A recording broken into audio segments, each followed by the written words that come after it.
I think the fact that I really care comes across. And unless you really care, because no matter what business you're opening, if you're not client focused and people focused, you're going to fail. Welcome for another podcast journey here on the Seven Figure Journey podcast, where we discuss the struggles and lessons learned along the way of the journey of a seven-figure entrepreneur. Joining us today, I'm pleased and happy to welcome Megan Jordan from Beta Bay Brokerage. Megan, welcome to the podcast today. Thank you for having me. I'm excited. We're delighted to have you and to hear a little bit of what you've gone through. Oh yeah, your journey, your struggles, etc. So, a journey. Yep, exactly, it is a journey, right? So, without any further ado, Megan, please share with us your story as an entrepreneur, as a small business owner. Yeah. You know, where'd you start from? Where have you gotten to, and maybe share with us a few key lessons learned along the way. I always joke I've been an entrepreneur since birth. I was convincing my sister and paying her in pennies from the age of 5. Trying to get a good deal. And even in high school, I took SAT classes and made cheat sheets, basically like condensed versions, and sold them around my school. And same with personal training lessons that I took, and smoothie recipes. Sorry, extreme juice smoothies, and everything like that. When I graduated college, let me say this, about a year before graduation, I was double majoring in marketing and psychology at Florida State. And I knew either I wanted to go into sales. Both my parents are in sales, which is not shocking once you get to know me, or be like a high school counselor, something of that sort, and try to help. Oh, fun. Yeah. I looked into how much grad school was, though, and I wasn't completely positive that I wanted to go that route. And so, to me, logically, it made sense to go more the sales route and try to stand on the free, I had bright futures, like free college education I had received versus taking out more debt for something I wasn't entirely sure I wanted to do. And so I graduated college, and my mom's been a realtor in Tampa ever since I can remember. So I got my real estate license and started doing showings for her. And the whole plan was, I'm just going to refer you business and maybe I'll make some income that way while I try to figure out what my life calling is. And the first 1-2 showings I did, I was hooked. So I got my license right out of college. I was 20. I just turned 22, and since then, so I've been an agent for. I had to stop and think how old I am. 11 years. I'm 33. That's awesome. Congratulations. Yeah, thanks. And I worked at this brokerage called Keller Williams, which I'm sure everyone's heard of, for about 4 or 5 years. And then I got this opportunity to open up a property management and investment real estate firm with these 2 investors who had sold their international shipping company to FedEx. And I was really intrigued to partner up with them because they obviously knew how to run a legitimate business and they knew operations. And so I felt like I could learn a lot from them. And it forced me to get my broker's license. And I became actually the youngest broker in Tampa. Wow, congratulations. Thanks. I was 24. I was 24 when that happened. And I stuck very close to them for about 2 years and learned everything I could on how to organize a business, on how to do domain names, how to register LLCs, how to conduct the insurance portion, how to do everything, because there's a lot of behind the scenes things, as I'm sure you know, when you own your own business, you're an entrepreneur, that people don't see. So I did that for about 2 years, and I decided pretty quickly that I don't enjoy property management. I kind of joke it sucks the soul out of me, and it really does. Gotcha. I went back to Keller Williams, and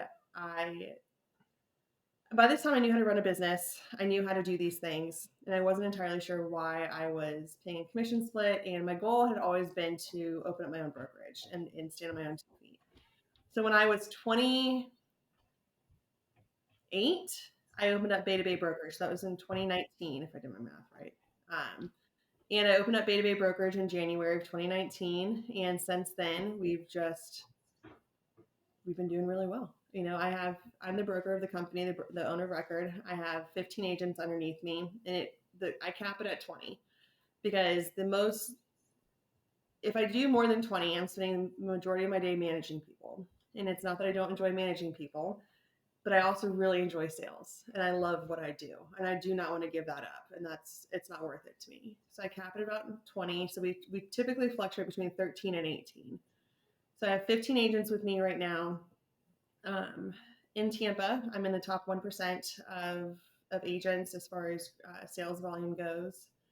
I'm 100% referral based, which I'm incredibly grateful for. And I think that speaks volumes of like the type of business and the type of morals and ethics that I uphold and how I treat my clients.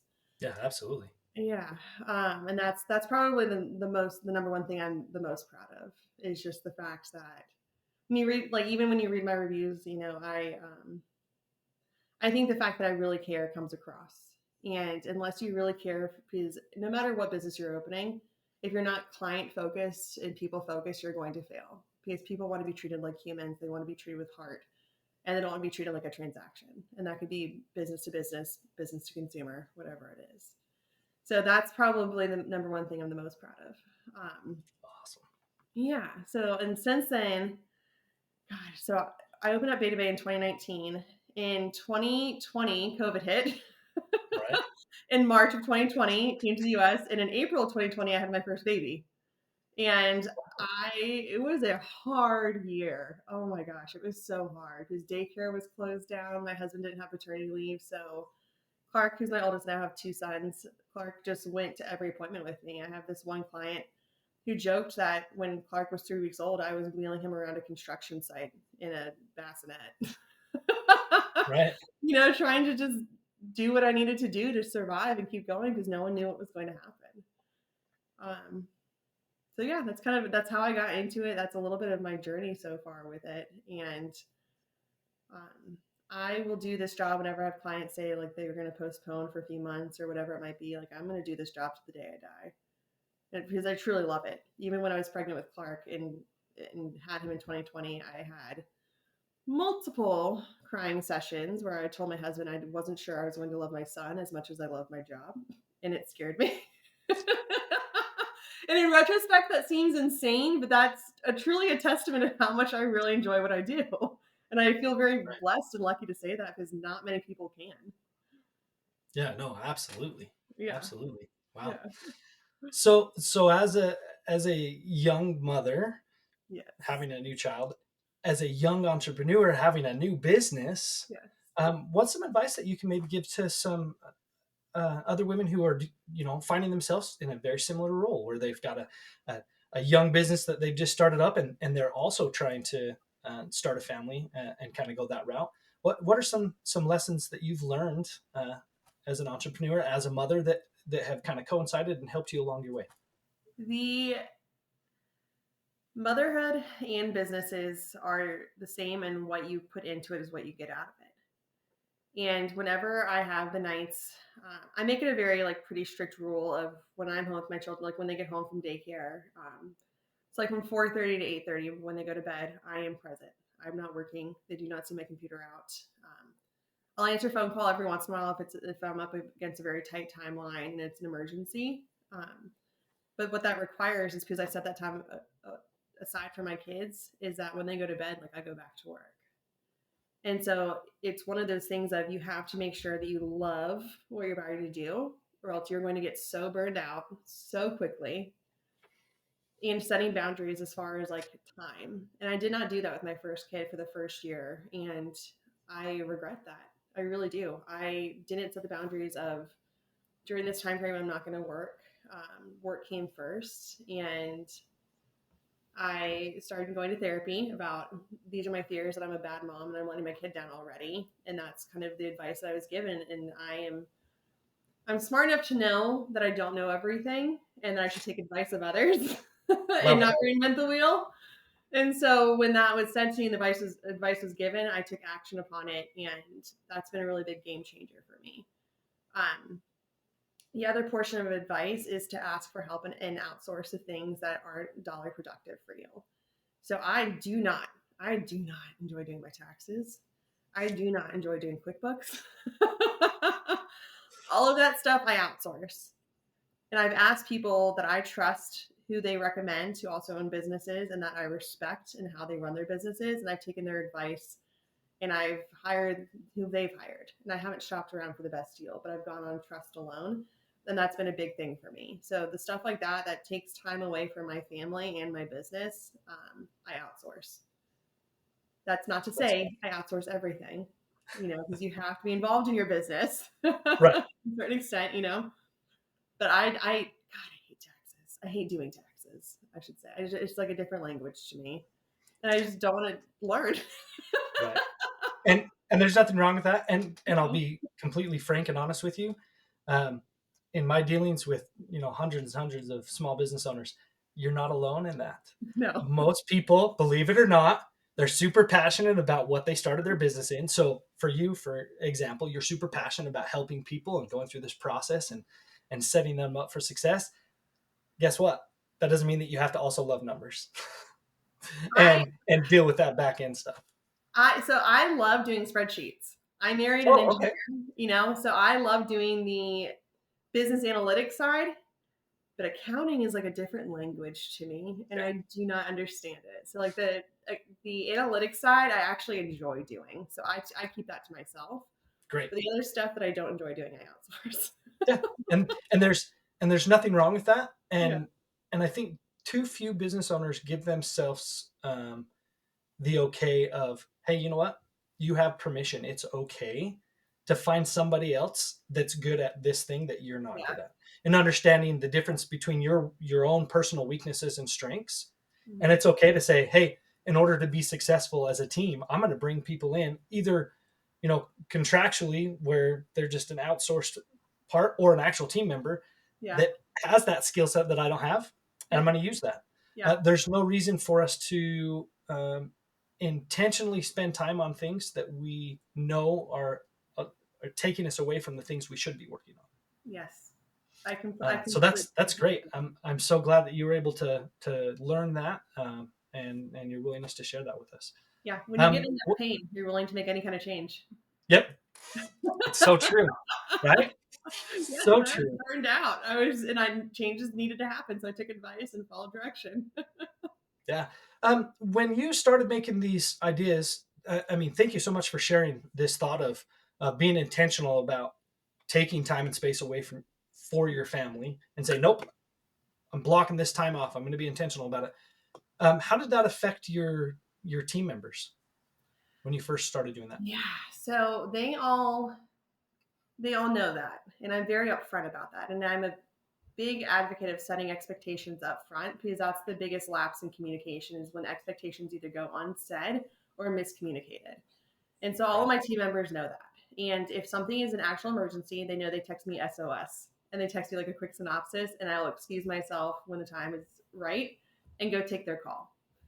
I also have a full-time assistant. Her name is Maddie, and she is a licensed agent, and so she knows, hey, weeknights, it's very important for me to be home with my children, and so I will do showings like every once in a while at nights, but that is part of your job expectation, is to do that. Right. And so hiring someone who's the right fit for the job, whose schedule was flexible in the evenings and on the weekends when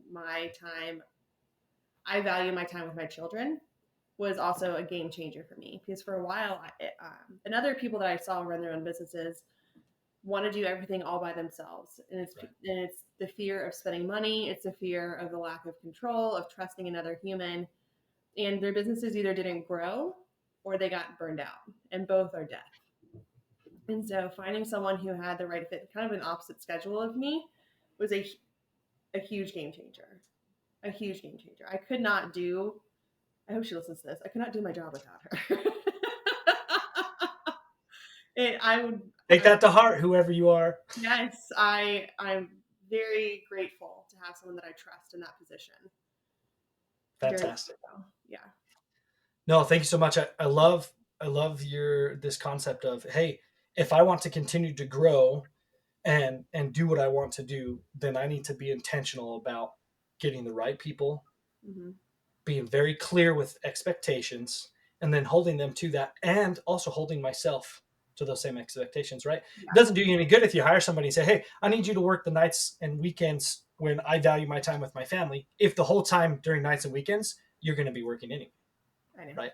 So it's twofold, right? And I love that you intentionally decided, nope, I'm not going to work during those hours, and I'm going to bring the right person on board that can offset that for me. Yeah. Yeah, Yeah. no, that's fantastic. And I've learned to, Definitely admire you for that and your ability to do that, because it's not always easy. Like you mentioned, this is something you're really passionate about. You built this business because you really care about it, and you're like, ugh, do I love my business more or my child more? Right? That's how which is passionate I am. insane. I know, but it's true. That's how much I love this, and that's so cool that you're able to say, you know what? Even though it's my baby and I don't want to let go, I'm gonna let go just a little bit so I can be intentional about spending some time with my family. Yeah. And that's not easy. It's not. No, no. Like I said earlier, when you're in enough pain, though, and change needs to happen, it's a great motivator. And I was not willing to give it time with my family and not be present for them and my husband. Like, poor thing, That's Right. not fair to him either. That's awesome. So I just wasn't willing to do that. And I firmly believe like you can have it all, and you can be a mom, and you can be an entrepreneur, and you can do all of these things and lead a successful business and feel fulfilled as long as you ask for help and you're open Ah, to the help. It's like that love saying, it's like the joke that and like the quick synopsis is like there's this guy on this deserted island and he's like, God save me, and like a boat comes, a helicopter comes, like a jet, something else comes, and he like ends up dying. He goes to heaven and he's like, God, I thought you were gonna save me. And God's like, I sent you 3 vessels. And like it's like that. it. Love it. No, thank you so much. That's fantastic. All right. Well, Megan, we're going to switch gears just a little bit now, as we're accustomed to doing here at Elite, and we're going to move into a live coaching session. I would love for you. Oh, don't be scared! Don't be scared. I'll be gentle. Oh, no, you can give me direct feedback, and I'm here for it. I would love for you to share with us, as it pertains to you continuing to develop yourself as the leader that you want to become and building your team. What's something that you're dealing with real time right now that we can have a conversation about? I really struggle. Like I said before, I'm very intentional about my communication. But when I am busy, or my natural, let me say this, my natural mode of communication with my family and everyone that I care about is I am extremely direct. I've gotten the feedback before from people, including my husband, that I can just spat out things really quick, and it's internally, it's not meant with any negative. I'm just like stating facts. Like, gotta go, gotta go. But it really hurts people's feelings because I'm so direct about it. When I call my best friend, she always jokes that I don't even say hello or ask how she is. I just like go into like why I'm calling her, and very bullet point. And so I personally struggle with employees and people that I'm working with of how to balance being direct and saying like my honest truth of like what needs to happen or change, and counteracting that with being a pushover.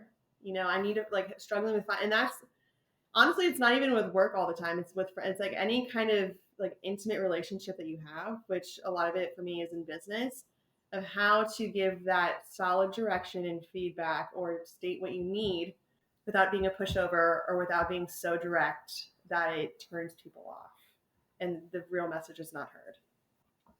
Gotcha. Thank you for being vulnerable, and being genuine with us as you say these things, because I can tell that this is something that you are genuinely concerned about because of the care that you have for those that you're interacting with, which is first and foremost the best part about this question is that, hey, I'm realizing that this might be affecting other people in an adverse way, and I don't want that to happen. Yeah. So first and foremost, thank you. That's fantastic of you to be so vulnerable.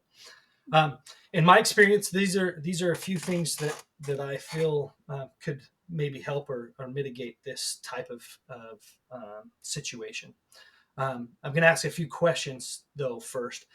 Do you engage with your employees? So let's tackle that first. So let's first talk specifically employees. Yeah. Do you engage with your employees on a weekly meeting, or here at Elite we refer to as a one-on-one, where you meet with each of them individually for a short amount of time on a weekly basis to check in on them? Um, there's like a weekly list of things that like we go over on Monday. And then throughout the week, as like other things come up or updates are needed, like we are in communication. And But that's you individually with each of the people yeah. or collectively as a team? So with my personal assistant, it's Monday in person, and then I have office hours and training on Wednesday for like a 4 or 5 hours that all the agents come in. So that Eh, one, unless they specifically like ask for one-on-one time, that's collaborative. Gotcha. So normally collaborative, not one-on-one. Yep. Okay. So what we've found that helps kind of mitigate that gap between, because in small businesses, I mean, let me step back a little bit. In small businesses, we all realize, or hopefully everybody should realize at this point, all you who are listening in on this, there's a small business owner. There's a lot of times that you wear multiple hats. Yeah. It's just the fact and nature of the beast, right? Sometimes we need to be the leader. Sometimes we need to be a friend. Sometimes we need to be a parent figure. Sometimes we need to, right? We're constantly changing and switching hats as is needed in business. So what we've found works really great here, Elite, through some of our methodology is what we call, as part of our meeting rhythms, one-on-ones, where you're intentionally meeting with each person that reports directly to you on a weekly basis. So we typically say you don't want to do more than about 5 or 6 direct reports meeting with you, because then you're just spending all your time doing meetings.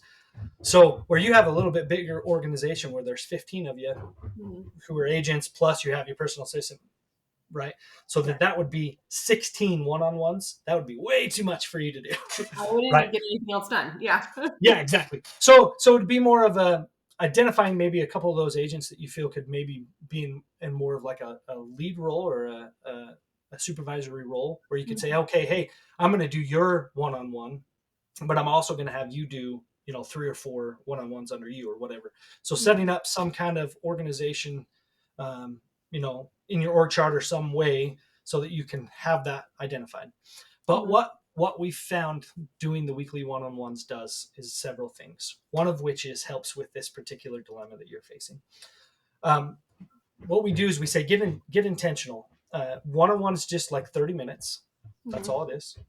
And it's a set designated time that individual knows, hey, I'm going to get personal one-on-one time with my direct supervisor, manager, whatever, depending on what the titles are used.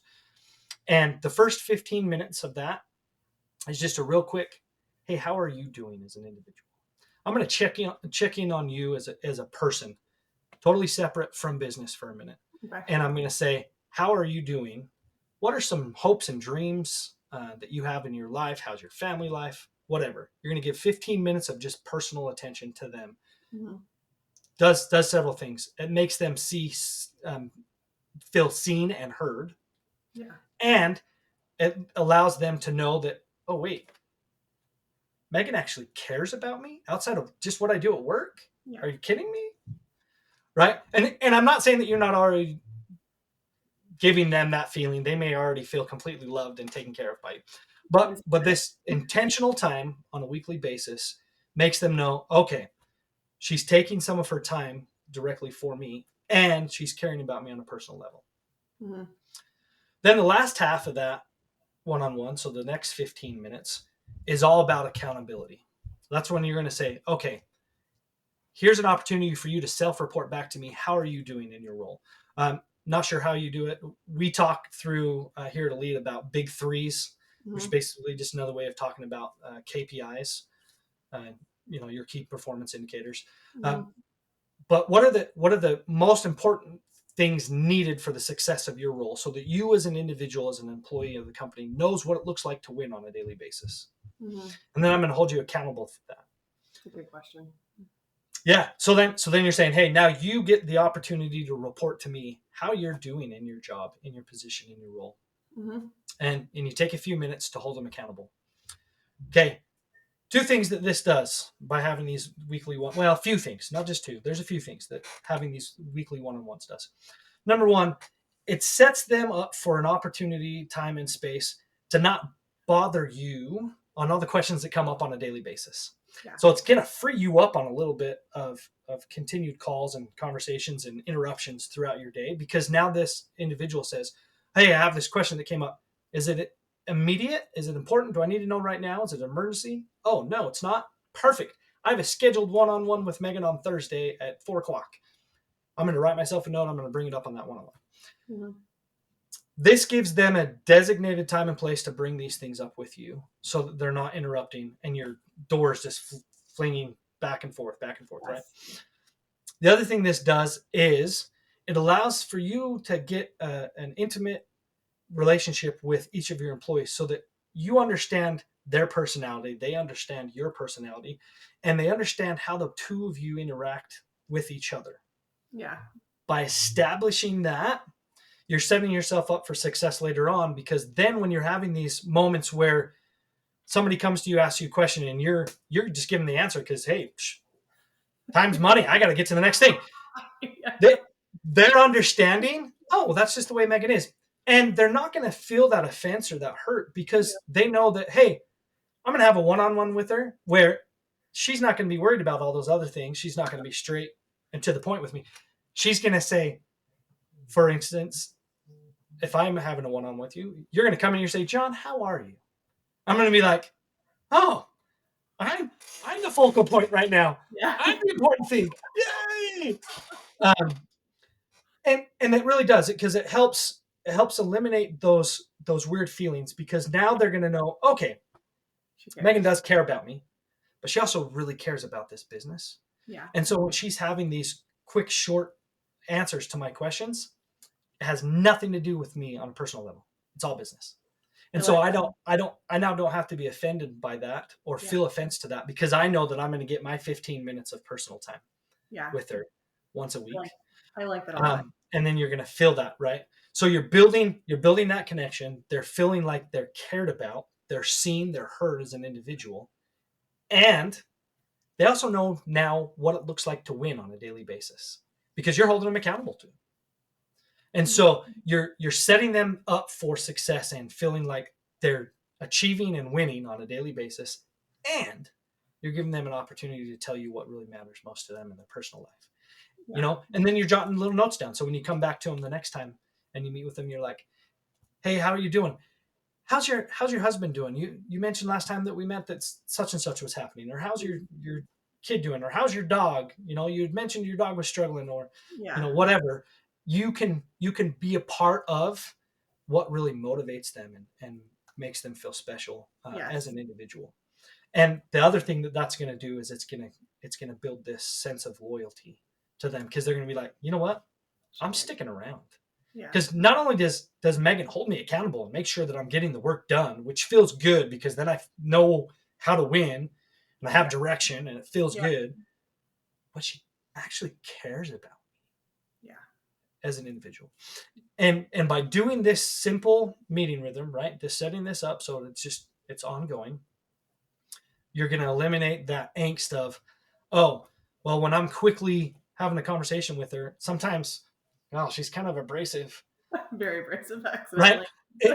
It's not going to feel that way, because they're going to know, oh no, she's working. It's business.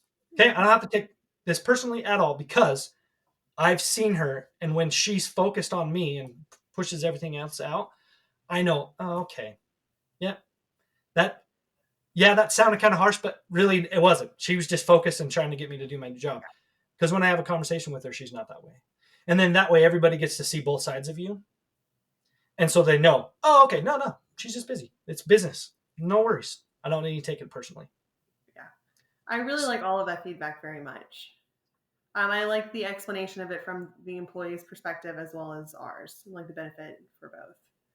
Yeah. I'm going to use that. I hope you do. I can tell you that I've seen multiple businesses where they've implemented these one-on-ones, and it's just been a complete game changer. Yeah. For the way the organization is running, for the overall atmosphere in the office, in between the relationships, it's game changing. The other thing is you want to make sure that you're not trying to do it on your own. So like we talked about at the beginning, find a way to break it down. Maybe start with just a few at first, and then find out who maybe would be a good fit to maybe do a couple of them for you. And then you're having a one-on-one with them that's maybe just a little bit longer than 30 minutes, because then you're going to focus on them for the 30 minutes. And then you're going to say, okay, for the next 15 minutes, share with me what you learned from the people that you're doing one-on-ones with.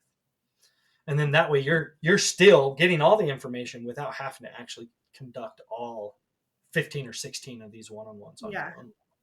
I love that. And then ultimately, once you have it in place, the goal is to have them own their own one-on-one. To have them, because what happens naturally is as they're meeting, at first it's going to be, well, I'm doing this because Megan says I have to. But then eventually it's going to be like, oh no, you can't reschedule that's my one-on-one. Yeah. Megan, they're going to own that. Yeah. And they're going to be excited to share with you how they're doing. They're going to be excited to talk to you about their personal life, but then eventually they're going to be excited to return report, right? Yeah. So to speak. And they're going to be excited about the fact that you care enough about them to hold them accountable. Because, wait, you mean what I do actually does matter for the success of the business? Oh, absolutely. Right. And now they feel this. So anyway. I love that. I'm really excited to implement it.